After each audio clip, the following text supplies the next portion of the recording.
The ceiling in hospital rooms always looks the same, neutral, speckled, too clean. I don't remember what time it was. Just that it was quiet enough to hear my own pulse through the ivy line.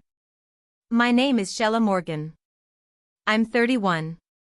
I used to teach second grade before I moved to Boulder and started working as a freelance editor. 3 years ago, I married Jake. He's the kind of person who fixes squeaky cabinets without being asked, who knows the exact amount of sugar I put in my coffee. And until 20 minutes ago, we were expecting our first child. Her name was Ava.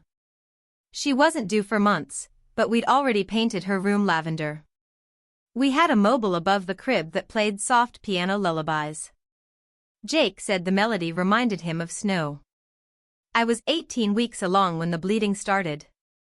I knew, before the monitor, before the ultrasound tech frowned, before the doctor came in with his voice full of unfortunately, I just knew.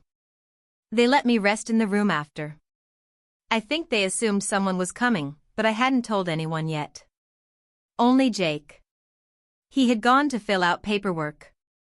He asked if I wanted him to call my parents. I said no. I wanted to do it myself. I needed my mother's voice. Not for advice, just something that sounded like home. I called her from the hospital bed. 1 ring. 2. She picked up. Her voice was cheerful, almost too bright. Hi, sweetie. Everything okay? I didn't answer right away.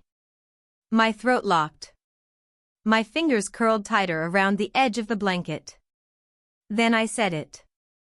I lost the baby. A pause. Not long, but enough. Then she said, "Oh honey, I'm so sorry. Can I call you back?" We're at Linda's gender reveal, the confetti cannons are about to go off. I blinked. I thought I misheard her. What? You know we've been planning this for weeks. Linda wanted it outdoors, sunset lighting, all of that. Everyone's here. I'll call you right after, okay? Love you. Click. That was it. The phone screen went black in my hand. I didn't cry. I didn't scream. I didn't feel anything at all. Just stillness. And that was the moment I realized, grief doesn't stop the world. It just stops yours. Jake returned a few minutes later with a paper cup of water and his jacket over his arm. He took one look at my face and whatever was in his hand fell to the floor. What happened? He asked. I just looked at him. I didn't even whisper. I mouthed the words. She said she's at the party. We found out we were pregnant on a Wednesday. It had snowed that morning in Boulder, but the sun came out by noon. Jake was in the kitchen making tea. I walked in holding the test, my hands shaking, my face somewhere between terrified and overjoyed. He looked at me once and smiled, like he already knew. We didn't tell anyone at first. Just us. In the quiet at night, we lay in bed and whispered about names. Ava came early. I don't remember how or why, it just fit. Soft. Brave. Already hers. I started collecting little things, books about clouds, a pair of white socks with yellow ducks. Jake ordered a humidifier shaped like a whale. We spent one Sunday afternoon hanging curtains in her room, then sat on the floor eating sandwiches, imagining what she might be like. When I finally told my parents, my mom, Laura, sounded prepared. That's wonderful, she said. Such a blessing. Oh, and Linda's pregnant too. You two are practically twins. Linda is my younger sister by 2 years. She lives in San Diego, about 20 minutes from my parents. She's what you'd call bigger than life. She hosts live streams, sells skincare, and once went viral for a baby naming video that got over 4 million views. She found out she was pregnant 6 weeks after I did. First baby for her too. From that moment, the spotlight moved. Not slowly, immediately. Laura called to ask if I had any ultrasound pictures, but not of me. of Linda. She told me about party themes, signature drinks, balloon vendors. I was thinking pink and gold, she said once. But not too much shimmer. Linda wants something elegant. I said I could help make the favors. She didn't hear me. Or maybe she did, but she didn't pause. Jake noticed it first. One night, while folding tiny clothes, he looked over and said, "You know you don't have to keep trying to earn it." "Earn what?" I asked, even though I already knew. Their excitement. "This baby already matters." I nodded. But I didn't believe him. Not fully. I kept thinking if I showed up for them, cheerful, generous, supportive, they would eventually look at me again. Not through me. At me. I thought they'd remember I was having a baby too. That Ava was real. That I was still their daughter. And even if Linda's party was perfect, maybe someone would ask if I had picked out a crib. Or if Ava had a lullaby yet. They didn't.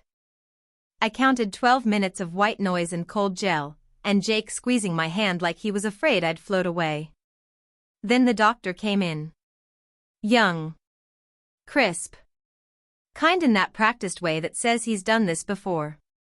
"There's no heartbeat," he said. "I'm sorry." That's the part people always remember in movies, the cry, the scream, the collapse. But grief doesn't always perform. Sometimes it just sits. Heavy. I nodded like he'd told me the weather. He explained what would happen next. What they recommended. He said words like incomplete, viability, procedure. I didn't retain any of it. They moved me to a quieter room, gave me a blanket, offered water. I kept looking at the IV bag, watching the bubbles rise, like little lies I couldn't hold on to. Jake sat beside me in one of those hard plastic chairs. He had my phone in his hand, thumb hovering. "Do you want me to call someone?" he asked. I shook my head. Then, after a while, I took the phone back. My hands were cold. My throat burned. "I'll call," I said. "Just Mom." I think I still believed, that if I said the words to her, the pain would feel more real. And less mine alone. We came home the next morning. Jake carried the hospital bag. I carried nothing. The nursery door stayed closed. Neither of us mentioned it. Grief doesn't announce itself. It doesn't cry on cue. Sometimes, it just settles into the corners of a room and waits. I sat on the couch for most of the day. I don't remember if I moved. Jake brought me soup. It got cold. He sat beside me, reading headlines he didn't care about, just to fill the quiet. That night, I turned my phone back on. 17 unread messages. 3 missed calls. None from my mother. I didn't open any of them. Instead, without thinking, I opened Instagram. It took a second to load. Then there it was. Linda stood in the middle of a sunlit lawn, wearing a blush pink dress that caught the wind just right. My mother, Laura, was behind her, holding a mason jar filled with pink lemonade. Confetti rained down around them, shimmering pink strips caught in the air like laughter that didn't belong to me. Everyone was smiling. Clapping. Reaching for their phones. The caption read, "It's a girl. Baby Sutton coming this spring." Couldn't be happier. I stared at the screen until it blurred. Jake was sitting beside me. He didn't look over. He didn't have to. "They posted it last night," I said quietly. "While we were still in the hospital." He said nothing. Just reached for my hand. I let him, but my fingers didn't tighten back. "They knew," I whispered. And they still went ahead with the party. In the days that followed, I moved through the house like a visitor in someone else's life. I stopped opening drawers. Stopped trying to eat. The lavender walls of the nursery seemed to hum behind the closed door. I could almost hear the mobile over the crib playing the lullaby I'd chosen weeks ago. But I never opened it. 10 days after we came home, my phone buzzed again. A message from my mother.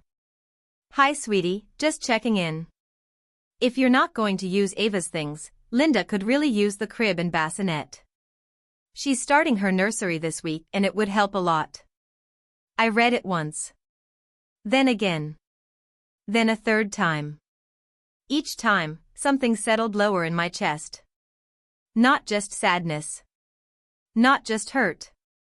Something colder. Not a single sentence asking how I was. Not even Ava's name. Just a quiet repurposing of a life that had barely begun.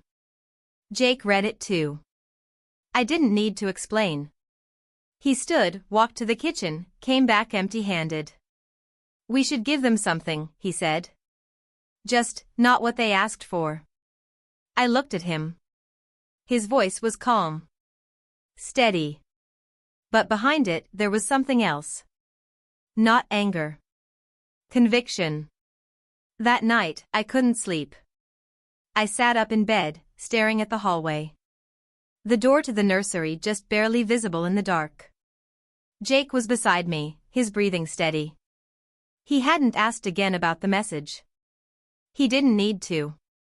My thoughts circled quiet, but sharp. They didn't ask about Ava. Not once. Just the crib. The bassinet. As if the only thing left of her was furniture to be reassigned. I got up and walked down the hall. Slowly. I didn't turn on the light. The lavender door creaked open. The air inside felt untouched. Still. Everything was exactly where we had left it, the books on the shelf, the whale-shaped humidifier, the mobile above the crib that played that soft looping lullaby Jake liked so much. I sat on the floor in the middle of the room, knees drawn in. I didn't cry. I didn't speak. Just listened. I think I wanted the silence to do something. To rise up, or crack open, or make space for something new. Instead, it just settled around me.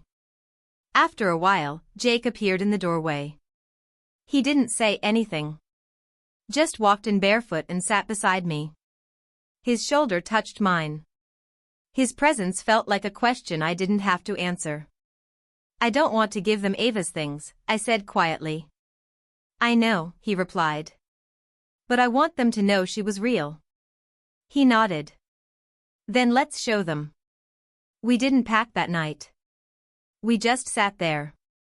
The next morning, I took out a small, plain box from the hall closet. One we'd used for holiday gifts a few years back. Nothing fancy. No ribbon. Just clean, flat sides like it had been waiting. I lined the bottom with tissue paper. Not pink. Not blue. Just white. Then I opened Ava's drawer. The hospital bracelet came first, mine and hers. Tiny. Still looped. Still marked with numbers and letters that meant she existed. Next, a pair of socks, white with little yellow ducks. I had bought them on a good day, one of those afternoons where hope felt safe again. Then came the ultrasound photo, her profile so clear. Her tiny nose. Her curled fingers. I had stared at that image on the way home from the appointment, grinning like a fool. I slid it into a small frame and placed it carefully inside. And finally, the letter. I had started it 3 times and torn it up each time. But this one, I kept. It wasn't poetic. It wasn't even long. Her name was Ava. She was wanted. She was loved. She mattered. You didn't come. You didn't ask. You chose a party. This box is all you'll get from me, not because I'm angry, but because I'm done pretending I wasn't broken when you looked away. I folded it in half and laid it on top of everything else. Jake closed the lid and taped the edges. We didn't wrap it. Didn't label it. Just a box. Quiet. Heavy. We didn't say much the rest of the day. There was nothing left to explain. Everything I had carried, every ache, every silence, every imagined conversation I never got to have, was inside that box now. Not for revenge. For truth. For Ava. We didn't call ahead. I didn't want to hear her voice.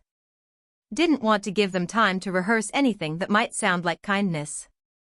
It was late morning when we pulled into the driveway.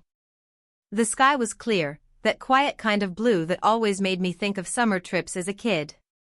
I remembered those days. My mother used to pack sandwiches and sunscreen and call us her little explorers. Funny how easily some memories fade and others refuse to leave. Jake parked the car, engine still running. He looked at me once, not asking, not prompting, just making sure I was ready. I nodded, then opened the door. The box was in my arms. Light in weight, but not in meaning. I walked slowly up the path to the front door. The wind moved through the trees, soft and unbothered. I rang the bell. A few seconds passed. Then the door opened. My mother stood there in yoga pants and a loose sweatshirt, her hair pulled back like she'd just come from a casual morning stretch. Her expression lifted when she saw me, surprised, maybe even warm for a second. Sheila. I wasn't expecting. I held out the box. These are the nursery items you asked for. She looked down, then back at me. Oh, thank you. I know Linda will apprec. I didn't wait for her to finish. I turned, walked down the steps, and got back into the car. Jake pulled away without asking what happened. I didn't look back. But in my mind, I saw her standing there, the box still in her hands, not knowing what was inside. Not yet. We didn't hear anything for 2 days. No calls. No messages. No questions. The silence didn't feel heavy. It felt clean, like a room that had finally been emptied of noise. I didn't wonder if they'd opened the box. That part wasn't mine to carry anymore. On the third evening, just as Jake and I were halfway through a documentary we weren't really watching, my phone buzzed. The screen lit up with a name I hadn't seen in weeks. Dad. Not Laura. Jason. He rarely called me, even before all of this. Most of our conversations had been through my mother. He was the quieter one, the one who always handed the phone off midway, saying, "I'll let you girls catch up." I let it ring twice. Jake looked at me. I nodded, then answered. "Hi, Dad." There was a pause. Not long, but not rushed either. Then he said, "Sheila." His voice was different. Softer. Not rehearsed. We opened the box. I didn't say anything. I wasn't going to help him through the silence. "I didn't know her name," he said next. "Ava." "It's beautiful." "She was," I replied. Another pause. "I don't know what to say," he admitted. "I'm not looking for anything," I said. "Not anymore." He cleared his throat, the way he always did when something didn't sit right. "Your mother," she cried when she saw the socks. I felt my breath catch, not in grief, but in surprise. Somehow, I hadn't pictured tears. I had imagined silence, maybe even discomfort, but not that. "She said she didn't know you were hurting that deeply," he added. I kept my voice steady. "She did," I said. "She just didn't want to deal with it." He didn't argue. That, more than anything, told me he finally understood. "I'm sorry," he said quietly. "We both are." I didn't say it's okay. Because it wasn't. I didn't say thank you. Because I wasn't grateful that it had taken this much for them to finally see. "I needed you to see her," I told him. Not just as something sad that happened to me, but as someone who was real. Who existed. Another silence. But this one didn't feel like avoidance. It felt like space, like he was letting the truth settle. "We're not taking the crib," he said. "She doesn't need it. It belongs to Ava." That was the first thing he got right. When I hung up, I stayed still. Not shaken. Not angry. Just still. Jake looked over. What did he say? I met his eyes. They opened it. And they cried. Jake exhaled, then pulled me closer. And for the first time in weeks, I let him. Later that night, I opened the nursery door. I hadn't been in there since the box. Since I folded the letter and closed the lid and decided that silence could speak louder than begging to be seen. But something had shifted. Not fixed. Not healed. Just different. The air in the room felt softer somehow, like the grief had taken a breath too. I walked in barefoot, my fingers brushing the edge of the crib. It was still made up the way we left it, sheets smooth, blanket folded, mobile gently swaying with the air I brought in. I sat in the rocking chair for a while. I didn't move. Then I stood and opened the drawer beside it. Inside was a small frame. The same ultrasound I had placed in the box, but a second copy. Ava's profile. Clear. Sharp. Hers. I took it out, wiped a bit of dust from the glass, and set it on the shelf above the crib. Next to it, I lit a candle. No scent. No label. Just a small flame that flickered quietly, like it knew how to be present without asking for attention. Then I reached into the bottom drawer and pulled out the last thing, a small gold nameplate. We'd ordered it early, probably too early, back when we thought we had time. It said, Ava Harley. Just that. No dates. No explanation. I held it for a moment, then mounted it on the wall, right above the shelf. Right above her. When I stepped back, the room didn't feel like a grave. It felt like a memory. One I was allowed to keep.